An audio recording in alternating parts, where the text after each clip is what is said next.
Hey, yo, what's up, beautiful people? Welcome to another episode of Talking 100 Podcast. On this podcast, we spell talk with one instead of an L because on this podcast, we always keep it 100. All right, let's get into it today. Yes, I know I've been gone for a while. You haven't seen me, really seen me in a couple of weeks, you feel like, but it's only been a week, so don't panic. But a lot has happened. Mother's Day weekend was popping last weekend. Had a very good Mother's Day. Got my wife some good gifts. My mom, of course, got some good gifts. My grandma got a call from me because she's traveling. Like my grandma is traveling more than your favorite artist right now. Your favorite wrestler, actually. She is traveling a lot.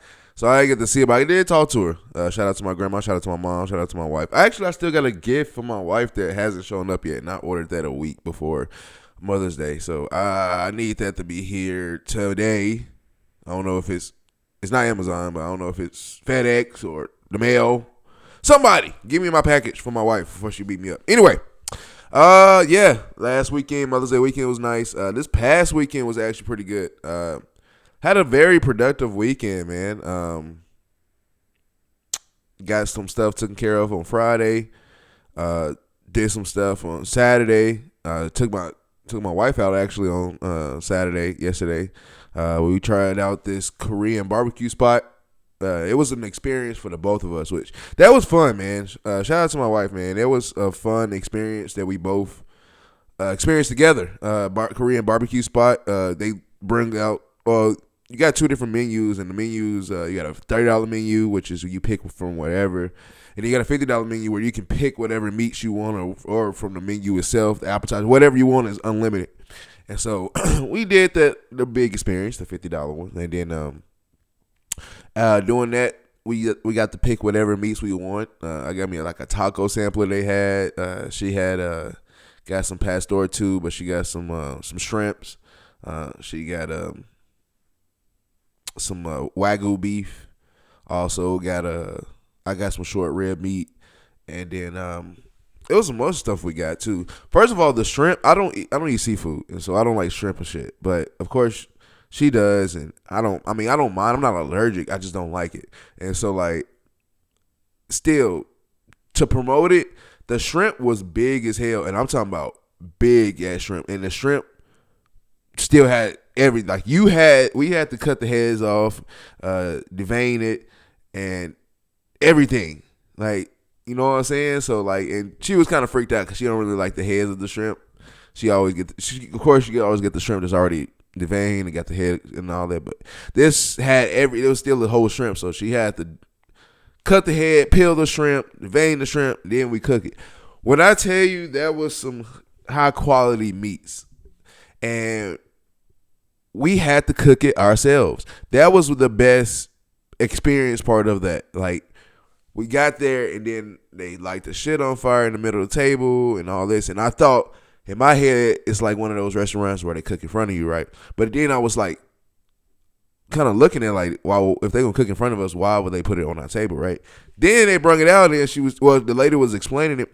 She was like, yeah, basically what you pay $50 for all this meat, and unlimited. You can get whatever meat you want. You can ask for how many ever meats you want, and then you cook it yourself and this and that. I was like, cook it? Like, what? So sure enough, they brung out some condiments that we might use, some sauces, some little side onions, and other stuff. And we was cooking. Gave us some tongs, some scissors. We got to cut up the meat, and if we, of course, use the tongs to flip and gather the meat. And man, that was good. I'm not gonna lie, that was a fun experience. If you never experienced a Korean barbecue spot, I definitely recommend it. And the one we went to is in Texas, called Jen Korean Barbecue. Shout out to Jen Korean Barbecue. I think it's still rarely new, especially to this area, but it was fun, man. It was very fun and a good experience. And then also, me and the wife got to experience. I don't know if she has gone, with her friends or something. I know I haven't really been, but from my knowledge, for the both of us hanging out together, this is our first experience going to a jazz club, and I think everybody knows what jazz clubs is. But if you don't, jazz clubs are really literally just a small venue, small club, mostly basement type scene and limited capacity. And then you just got bands coming to play jazz. You have a headliner for the night, and he got his band, and they play jazz just for the night for some hours, and you enjoy the show.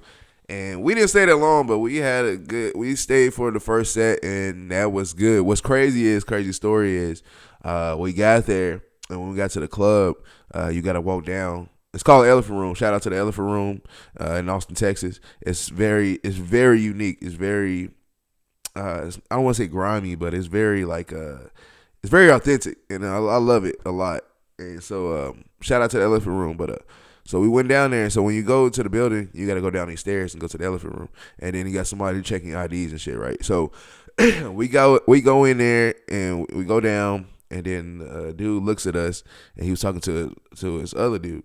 And so as we're waiting, about 4 or 5 other people behind us comes, right?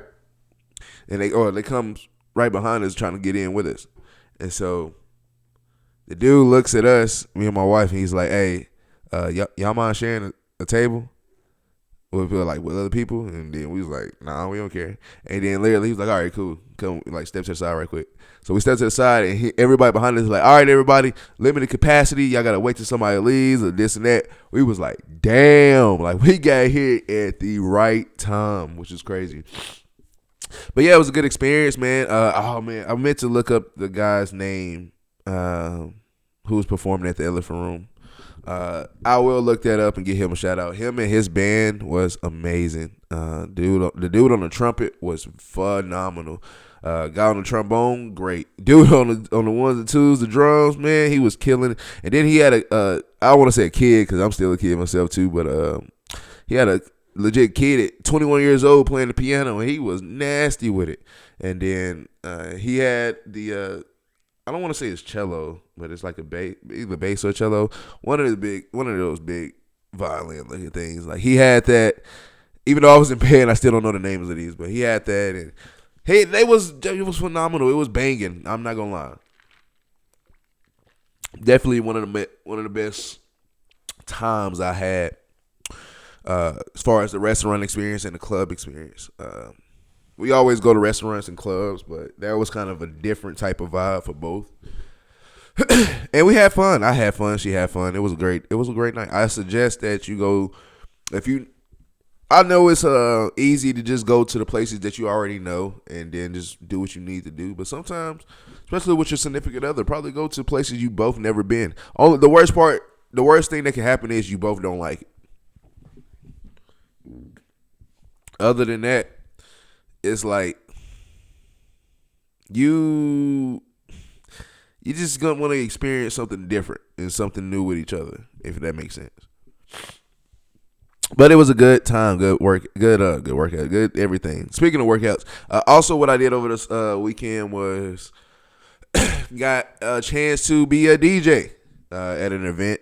Shout out to the HotWorx in Maynard, Texas.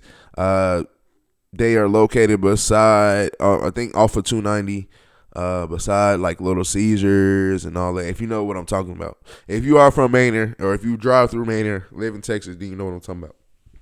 But HotWorx, it's a workout place. It's new to me. I'm not gonna say it's new all over, but it's new to me. And I actually had a friend who was working there that actually recommended that I'd be a DJ for the event they had. And shit, of course, I took it for opportunity. Never DJ'd, I ain't gonna lie. And then just to see the vibes that everybody had with the music I was playing was fun. And it was a good ass event. They celebrated their 1 year of being open. They've been open for a solid year now. Like I said, it's a workout place that you have your dumbbells and everything, working out.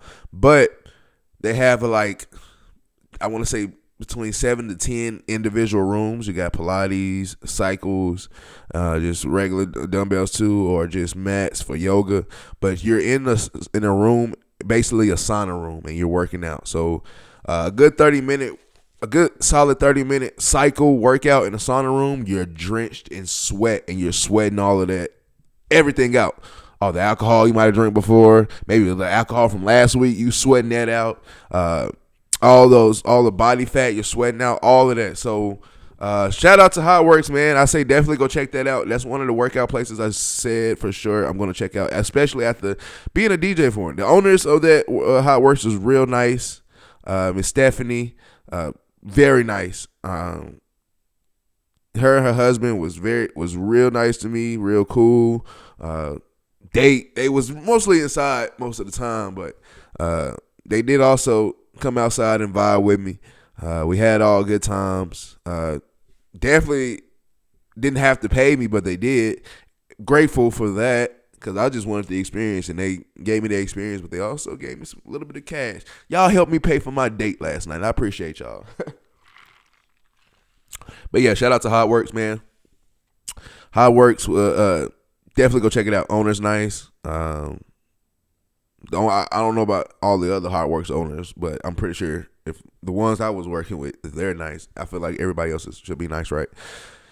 But yeah, go check out Ta1k as a workout gym. You will sweat a lot. You will have a good time. I definitely would recommend it. I'm going to go try it out. Actually, not too long from here. I will record my experience at the Ta1k gym and show y'all how intense it can be.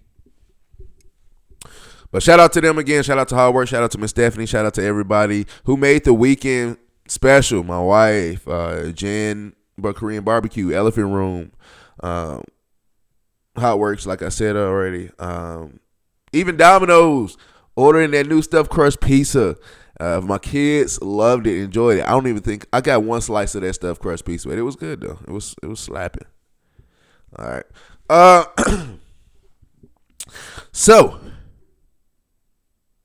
speaking of food, I last week was shopping for my son.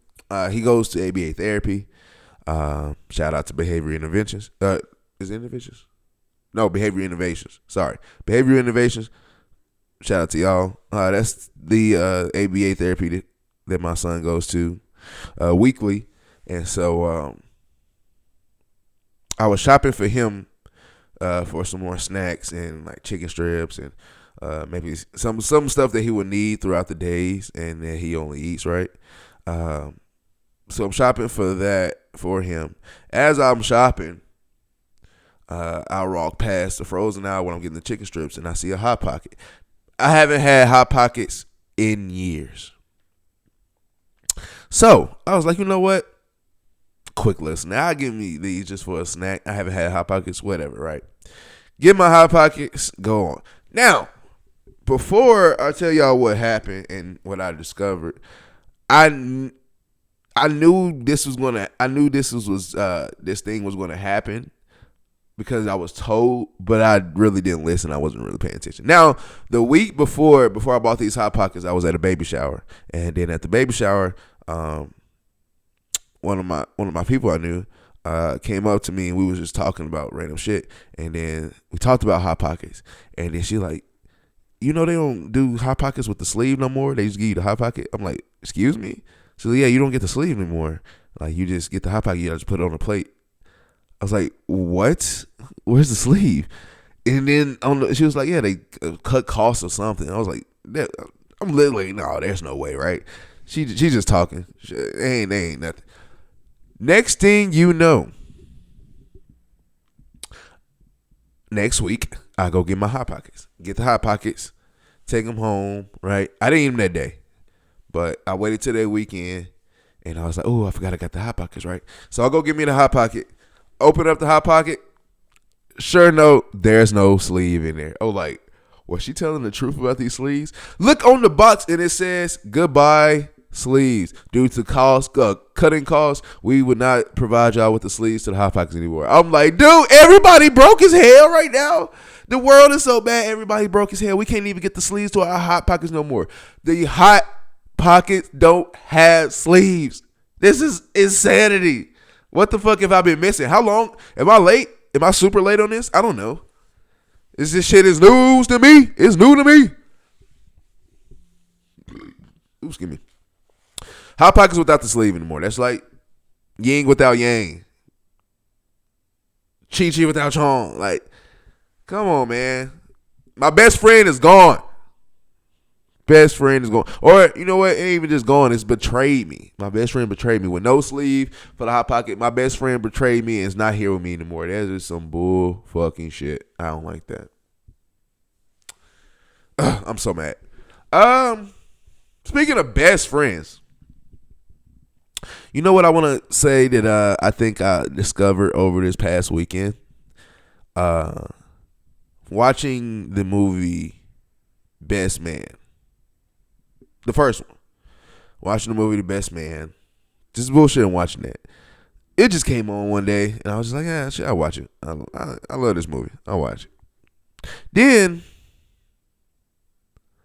I started thinking about other movies and stuff that Ty Diggs is in. Like maybe All American. Shows and movies. All American and even Malibu Most Wanted. This and that. I was just looking at and thinking about all the movies he's been in. The majority of his movies. But The Best Man kind of grabs my attention to say sometimes Ty Diggs can play the most shiestiest characters and shit. And for The Best Man's sake, he is the worst best friend in history. The worst. Not only, now it just legit thinking about it. Not only did you fuck your best friend's wife or future wife at the time in that movie and didn't tell her, or didn't tell your best friend, and you kept it behind your best friend's back this whole time, right? You put it in a book, and this is what's so disrespectful. You put your dirty laundry of sleeping with your best friend's future wife a long time ago in college, because she knew about him fucking around, this and that, so she want revenge, so she slept with him, with you. And not only did you put that in the book, you put it in the book knowing that, my friend's just a dumb jock, he ain't gonna read the book. Didn't say that out loud, but that's exactly why you put it in the book. You knew you had a dumb jock as a best friend who just don't give a fuck about reading, don't give a fuck about school. He just want to play football. He's going to go pro. He's going to go pro for football, but he's not going to read this book.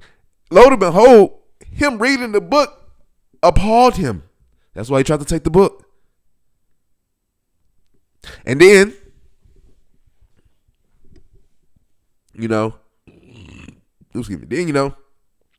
on through, finding out, now we want to kill him. Don't want to be his best friend. That should have been it right there. Like, there should have been no wedding. It should have been, you know what, y'all. I don't know, man, because I feel it. I feel the anger, and I feel like, you know what I'm saying. I'm always wanting to be like, you got to think. You can't just go based off of anger, and you can't act based off of anger because bad shit is going to happen. And which bad shit almost did happen, but you know what I'm saying. Sometimes you got to calm down. But not only do you put it in a book thinking that your dumb jock friend is not going to read it, your other friend, all the other friends are just bad friends because they knew. Terrence Howard character knew. What's the other dude that had the dreads at the time? I can't remember his name right now, but it'll come to me later. But he knew. All of them knew. And they still didn't say nothing. Not only did not say nothing, did you not talk sense into Ty Diggs' character and be like, nigga, why would you? First of all, it's not that you did it. You could have kept that secret to yourself, but you aired it out to not only us, the world. You published a book, bruh. And this is in a book that people can read. Why would you do that? Only a few people is going to know what's being talked about and who this pertains because we lived through it. We are here. We know. So, Ty Diggs in that movie was the worst best friend ever. I think that's the worst best friend ever in cinema history. Not even best friend. You're a worst person, bro. You knew going on this trip you was going to see old girl used to fuck with. Nia Long's character. Now, going there, and you got your girlfriend at home and this and that, just a new girlfriend. You talk about her in your book too. That's why what was her name in the book? Kendall. Call it like, is Kendall gonna be there? Some crazy shit, bro. Like, dude, Todd Diggs is the worst. Fuck best friend, man. Todd Diggs is the worst person. That's the worst person ever in movie cinema history. Todd Diggs' character in The Best Man. You are the worst person. You talk about shitty person. This is why people have trust issues, right? You literally shitty person. You leave your girlfriend at home and she's not gonna come until the wedding day. You leave her at home so you can try to fuck with your old girl you used to try to fuck with in college. You try to rekindle something, right? And whatever. So you try to do that. And then on top of that, before that happens, you blatantly telling the truth about a lot of shit in your life that's happened. Including screwing your best friend's future wife. And you put that in a book thinking nobody's gonna notice or read it. Come on, man. And then, not only that, dude forgives you. They get married. Even though he wants to, they still get married. And guess what happens? Years later, they make a second movie. And what happens in the second movie? You almost betrayed him again by writing a book about his life because you are broke. You became greedy because you're broke and you tried to write a secret book about his life. And you know what? He forgave you again. Wife passed away. He forgave you. Man, Todd Diggs, man, that's the one hell of an act. I love Todd Diggs, don't get me wrong. But, man, worst person in the world in cinema history is Todd Diggs' character in The Best Man. All The Best Man. The show, the two movies, everything. Todd Diggs' character is the worst one. You would think it's the light-skinned chick's character because she was just annoying as fuck. But, no, it's Todd Diggs. Todd Diggs is the worst. I was just going off worst best friend. Fuck best friend. You're the worst person ever in cinema history. Nobody compares. Not even Thanos. And Thanos wiped away a whole fucking half a universe with a snap of a fucking finger. Todd Diggs still beats that by a margin. By a fucking margin, bro. All right. NBA playoffs are almost to an end. We are in the conference finals for both the East and the West. Yes, both Celtics and Cavs, who were the top two teams in the East, both got their ass whooped and got them gone. Get them gone. Now he out of here. Gone. They're both gone. And the Nuggets today just lost to the Thunder. Thunder in the Western Conference Finals along with the Timberwolves. The Knicks and Pacers are in the Eastern Conference Finals. This is crazy. One of these four teams, let's see, Jalen Brunson, Tyrese Halliburton, Ant-Man, and Shai Gilgeous-Alexander. One of those four guys are going to win their first title. One of them are going to win. I mean, it's just a fact. Unless we do some WWE shit and LeBron comes out of nowhere with a chair with the Lakers and they just win the title. Some bullshit. So, excuse me. One of those four guys are going to win the title. What's crazy to me is the New York Knicks put belt to ass to the Celtics and pissed me off because Game 5 showed me life. I was like, oh, you know what? We won Game 5 in Boston. We can steal a game in New York. We just got to go focus. We was not focused. Derek White was not focused. Porzingis, I don't know if – I'm really genuinely concerned for Porzingis. Like, is he okay? Like, he's, like, not out there. And if he can't breathe and shit, like, dude, you need to go get tested. Like, are you – like, you got COVID 2.5. Fuck is going on with you? Disappointing, man. Jaylen Brown didn't show up. Shout out to Jason Tatum, man. My heart goes out to you, bro. I definitely know how it feels to have surgery on your lower body and you want to be up and get active because that's what you do all day, and you can't, you have to sit there and you have to suffer through pain. That shit sucks, bro. I had two hip surgeries before the age of 16, and both hip surgeries took me like 8 months to a year to recover. And so for the first 6 months, I couldn't do anything. I couldn't walk. I had to keep pressure off of it. I could do shit. I felt pain and discomfort, and I was pissed off because I can't. I'm looking at everybody else being able to do whatever they want, and I can't. That shit hurt the fuck out of me. So I feel for Jason Tatum. So even though that game that you got hurt, you was putting up 30. Before that, it was just like, where is Jason Tatum? Celtics just was not. I don't know if we just looked past the New York Knicks or what happened, but we were just not prepared for that series. Cavs, Pacers put belt to ass to the Cavs. I'm sorry, Pacers. Why is Pacers not looked at as as a top team to go? Now the Knicks knocked off the defending champs, and get that. But dude, look at the Pacers. Pacers 4-1, arguably one of the best players in the league, in Giannis. Pulled up to the best team in the East, best record in the East. I think a couple of games off of being best record in the NBA. Took care of business. Got their ass. I think it was 4-1 or 4-2, one of the two. Got their ass up out of here. I think this is going to be a good ass series. Knicks versus Pacers is going to be a good ass series. I don't know why Pacers not looked at as being probably the team that can win it all. Like, so when you look at teams that progressively get better over the years, like the Celtics with Jason Tatum and Jaylen Brown, we was good, but we got better and better. Then we won the title. The Warriors, before they won their first title, they was just getting better and better, but they kept getting bounced out.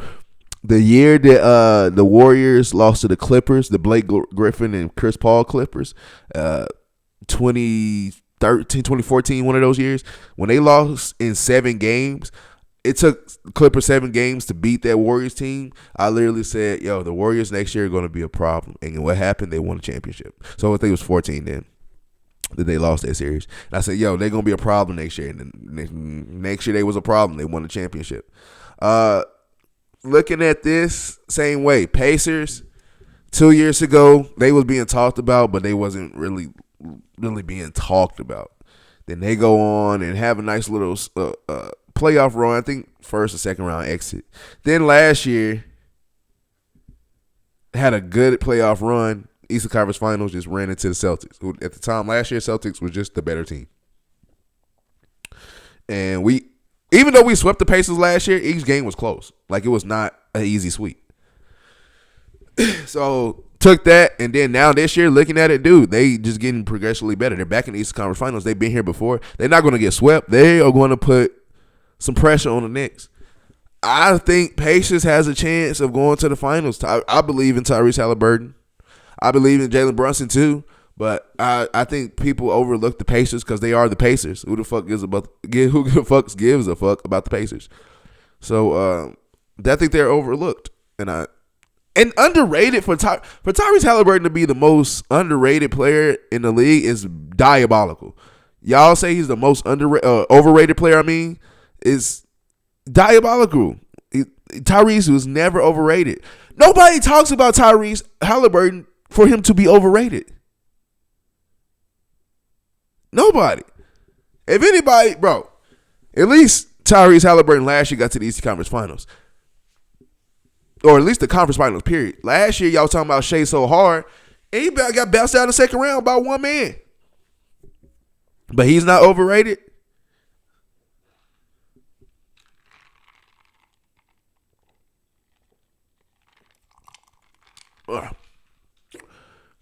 So, yeah. Of course, it's double standards. Of course, everything's going to be looked at away or whatever. But overrated is diabolical. Overrated is crazy. I never would have said overrated. Overlooked, yes. Underrated, yes, but not overrated. Come on now. What are we doing with life?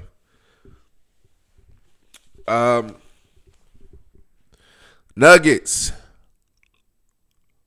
wasted this they wasted this whole shit for this Game 7 to get blown out. Come on, man. Well, I ain't gonna say blown. Well, it was blown out.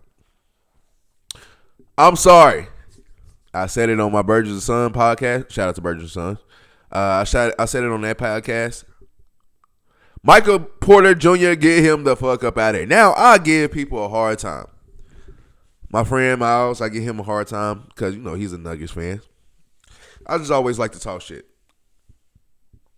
That's my friend group. We always talk shit. So we talk shit about each other. My homie Tramal, shout out to my homie Tramal. He's a Thunder fan. I was talking shit to him this whole time, and he talking shit back. We going back and forth, telling me, hey, yo, your motherfucker's dead in New York. Go pick him up. I'm over here like, yeah, Thunder about to get the fuck up out of here. But they actually won.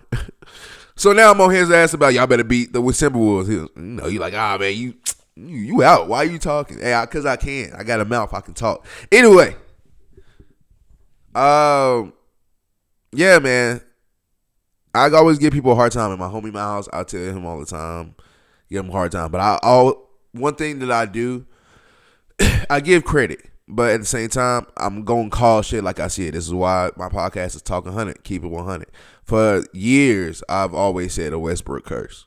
Westbrook can since leaving or since being away from Kevin Durant, Westbrook has not got out the first round. Well, now twice he has, but once with the Rockets with James Harden, and now with the Nuggets, but still lost in the second round. But I always put a Westbrook curse, or say it was a Westbrook curse. Since Kevin Durant left him, he can't get out the first round. And look, he had a good team, MVP candidate, MVP winner, triple-double king. Can't get out the first round. Had a prime Paul George after injury, I get it, but prime Paul George out of his prime, or stepping out of his prime, but he still has half his body in his prime. Melo, when he went on the Thunder, still can get out the first round. So I put, and look, Washington was all he did in Washington, and then the Houston. And like I said, he got out of the first round in Houston. Now, looking at it with the Lakers, I don't even know if they made the playoffs. And then traded Russell Westbrook away from the Lakers, and the Lakers went to the Western Conference Finals. Westbrook on the Clippers, first round exits. I give people a hard time, and I gave Westbrook a hard time. But I also give credit to where credit is due. Westbrook is easily one of the best triple-double champion or triple-double players ever. But not only just that player, he's one of the best players, bro. When you say leave it out on the court or leave it out on the field, that's Russell Westbrook. He hustles every play. He goes hard every second of the day. It's like, dude, you can calm down. No. What Jacob Fatu said, all gas, no brakes. That's Russell Westbrook. And that's why I hate it so bad. Like, me talking shit is just me talking shit. But it's people out there that genuinely like talk shit and don't like Russell Westbrook. I love Russell Westbrook. I just like to talk shit because I feel like my shit talking are facts. And even then, bro, I was happy to see Russell Westbrook potentially get a ring, because I'm thinking, looking at this series, like if they can beat this Thunder team, they can go to the finals and win. And it just didn't happen, man. And then, like, it's funny because now my other homie Lane is texting me. He's like, yeah, that Westbrook curse kicked in. And I hate to say that I, like, especially with my friend group, that I started the Westbrook curse nonsense, because I talk about it all the time. Me being a Kevin Durant fan, I said the Westbrook curse, and I talk about it all the time. And most of the time I just be bullshitting, but I do put it like, yo, I feel like that's a real thing. The Westbrook curse is a real thing. This and that. I'm putting it in their heads, but I'm just talking.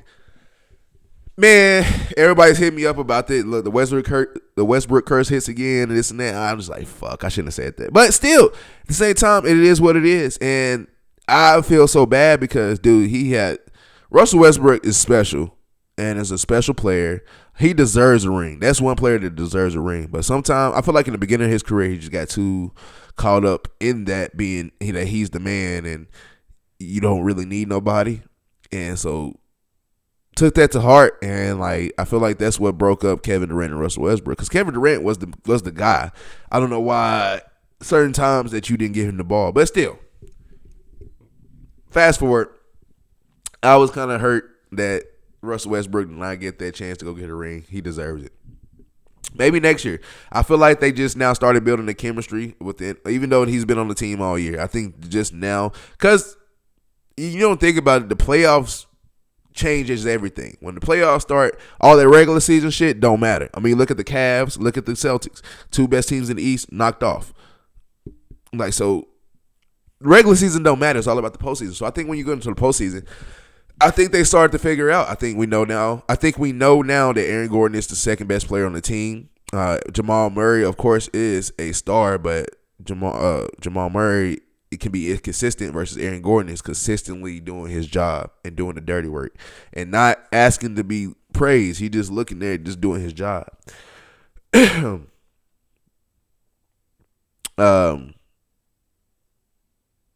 look at Aaron Gordon as second best player. I think so.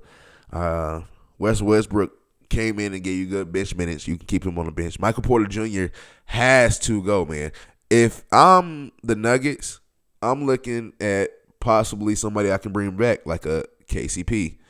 I would do that trade. Put Michael Porter Jr. on the Magic. Bring back KCP. Oh, is he on the Magic?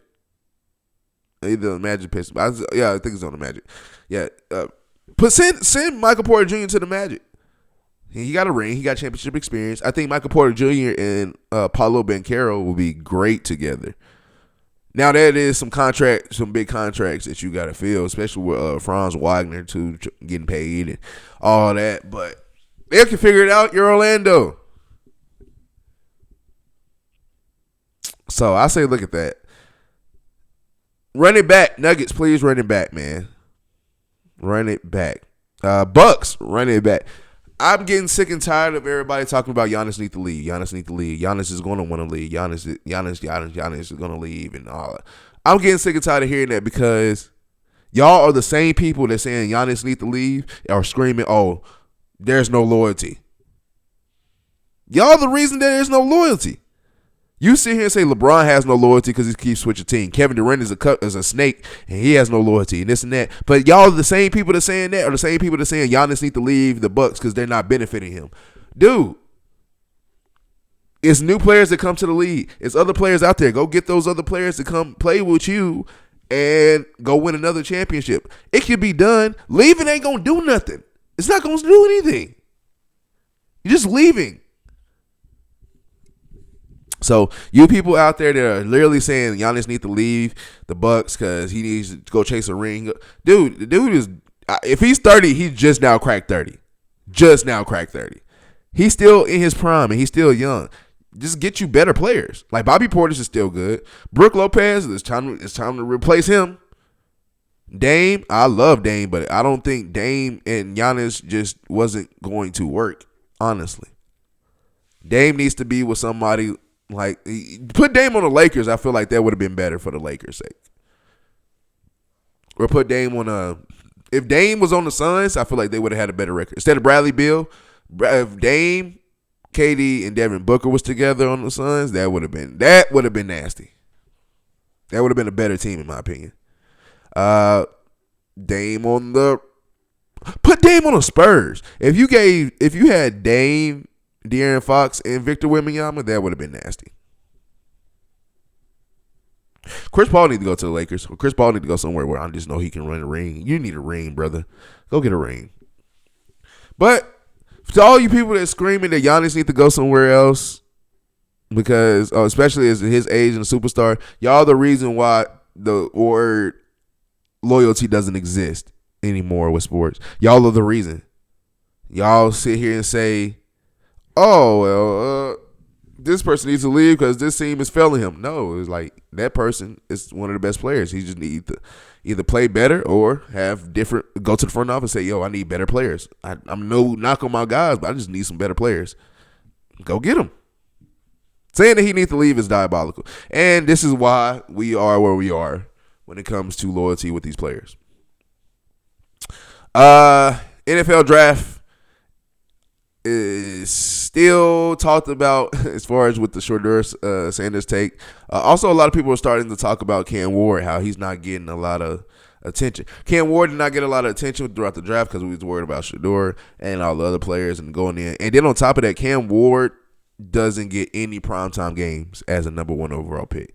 Now I get it. It's the Titans, bro. We're not attractive. We're not sexy. So they already don't want to give us primetime games. If they give us primetime games, they give us Thursday night. Or they give us a Monday night game that's a doubleheader. They don't never give us something that's buyout. They don't give us a Sunday night game. They don't give us a single Monday night game. When they did, it was bullshit. And they didn't expect us to win. They'll talk shit about us and some more. But Cam Ward not getting a single primetime game, it's a little bit criminal, but I'm happy for it. Now go prove everybody wrong. Go prove everybody wrong. Go crazy. And go have a good ass season this year. I'm not screaming Super Bowl, but I would love to see us get a cool 9-win season, 10-win season. That would be cool. That might be a little bit unrealistic, but hey, shoot for the stars. Or shoot for the moon. We might hit the stars on the way there. This upcoming season is going to be nice. I'm going to be in Vegas for my birthday in November. Actually, on my birthday, while I'm going to be in Vegas, Cowboys play the Raiders in Vegas. Thinking about going to that game. My wife is a Chiefs fan. Chiefs play Cowboys on Thanksgiving. Thinking about going to that game as well. This is the last season that the Tennessee Titans will be in their stadium. I will be at their home opener. I will be at the Mr. Titan event. I will be at their home opener this year. I have to. Quite a bit of stuff that's going on this year, especially for the NFL, and I'm happy to see it and live it. Okay. Thank you guys for watching. You already know how it is, who I am. I'm Zay for life. Thank you guys for catching up with me. I know I've been gone for a while, but I'm back. Thank you guys so much. Y'all already know who I am. I'm Zay for life, and Zay for life is out.